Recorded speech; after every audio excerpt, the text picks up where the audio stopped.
Halo guys, kembali lagi bersama Mimin di Click and Smart. Kali ini kita akan membahas tentang 8 artis idap gangguan mental karena karakter yang dimainkan. Anne Hathaway sangat piawai dalam berakting. Tak terhitung banyaknya film yang telah ia bintangi, baik sebagai tokoh protagonis maupun antagonis. Saat berperan sebagai Fantine dalam film Les Miserables 2012, Anne ternyata sampai terhanyut pada karakter tersebut dan ia membutuhkan waktu berminggu-minggu untuk kembali menjadi dirinya sendiri.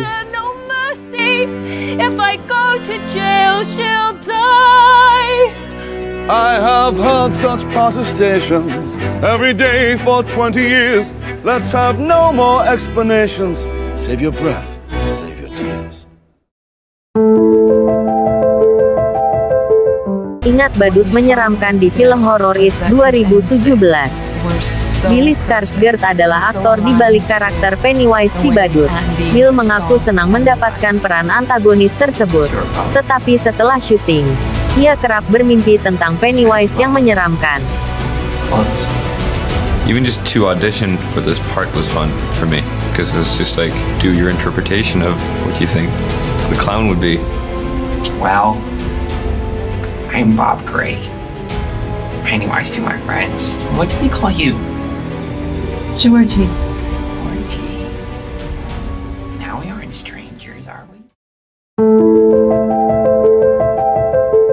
Akting Joaquin Phoenix dalam Joker 2019 mendapatkan banyak acungan jempol baik dari penonton maupun kritikus film.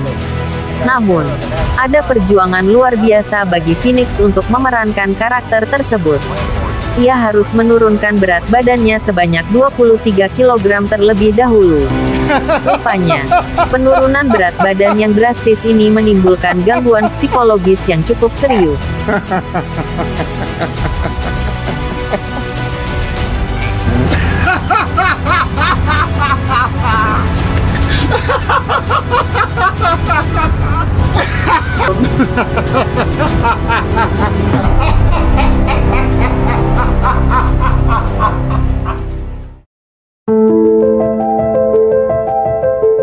Memerankan tokoh Killmonger di Black Panther 2018, Jordan harus menyendiri terlebih dahulu selama beberapa waktu untuk mendapatkan perasaan kesepian.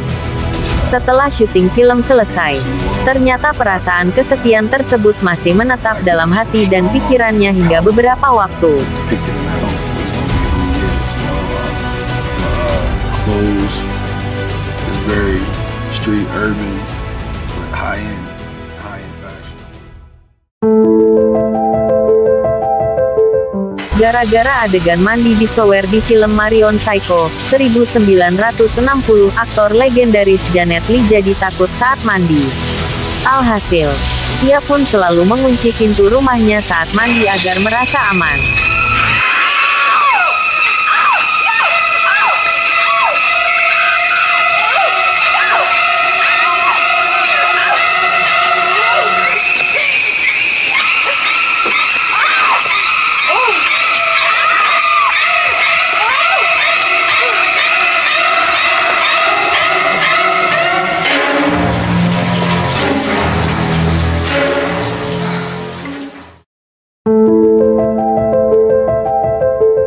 Wanda adalah salah satu karakter tragis di MCU. Dia melihat orang tuanya tewas saat dia masih kecil. Dia kemudian harus menerima kenyataan kakak kembarnya, Pietro, dibunuh Ultron. Dia lantas menemukan kedamaian di sisi Vision. Tapi, android itu malah dibunuh Thanos. Setelah Avengers Endgame, Wanda tenggelam dalam duka cita yang mendalam dan sendirian.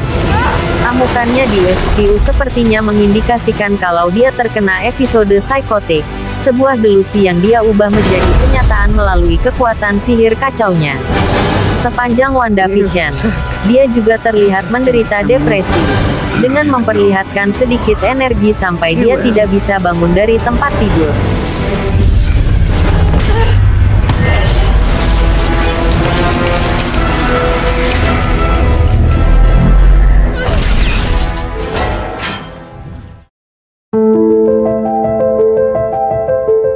Selain Joaquin Phoenix, pemeran Joker di film The Dark Knight mendapat apresiasi dan bahkan dijuluki The Best Joker sepanjang masa. Bagaimana tidak, aktingnya yang totalitas membuat penonton berdecak kagum dan hingga beberapa turut merasakan guncangan mental.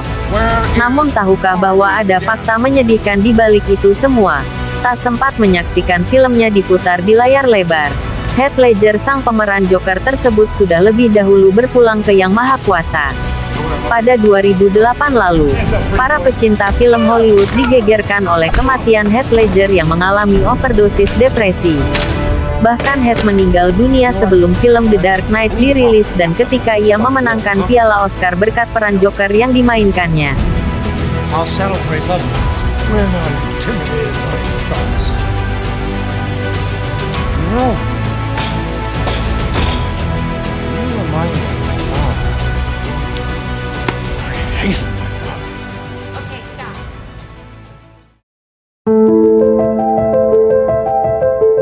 Nama Ezra Miller sebenarnya sudah tidak asing di laporan kepolisian. Beberapa waktu lalu, aktor tersebut pernah ditangkap oleh kepolisian Hawaii karena membuat onar di bar karaoke Hilo, Hawaii dan meresahkan warga lokal. Ia juga pernah ditangkap setelah melakukan penyerangan di sebuah rumah pribadi yang berada di daerah Pahoa, Hawaii. Diketahui, Ezra melakukan penyerangan tersebut karena merasa tersinggung usai diusir akibat melempar bangku ke seorang wanita. Berbagai skandal tersebut pun membuat Warner Bros. Turun tangan. Pada Juni lalu, ia resmi keluar dari Warner Bros. Dengan begitu, ia juga resmi tidak akan kembali memerankan karakter The Flash. Aktor tersebut juga diketahui telah menghapus akun Instagramnya setelah mengunggah deretan meme. Adapun hal tersebut terjadi setelah Ezra dituduh melakukan grooming alias pemikatan anak di bawah umur. Ini adalah investasi besar dan hal terakhir Warner Bros. Inginkan agar film ini dicabut. Tapi jika film ini disimpan, tentunya menjadi kerugian bagi mereka, kata Gary Rosen sebagai pakar relasi publik. Saya pikir mereka mau film ini dirilis. Dan karena film ini dijadwalkan rilis pada Juni tahun 2023, mereka masih punya banyak waktu, katanya. Kontroversi Ezra Miller dimulai pada tahun 2020 ketika ia mencekik seorang perempuan di bar. Ia juga dituduh mendekati seorang anak perempuan dan menyimpan seorang ibu dan 3 anak dalam rumah penuh senjata. Pada awal Agustus, ia dilaporkan melakukan perampokan setelah diduga mencuri di sebuah rumah di bulan Mei. Dia menjadi seperti itu karena beberapa peran yang dimainkannya sedari kecil dan selalu mengkonsumsi obat-obatan yang mengakibatkan kejiwaannya semakin parah. Namun, Ezra Miller tetap berperan sebagai Barry Allen dalam film The Flash yang tayang mulai tanggal 16 Juni tahun 2023.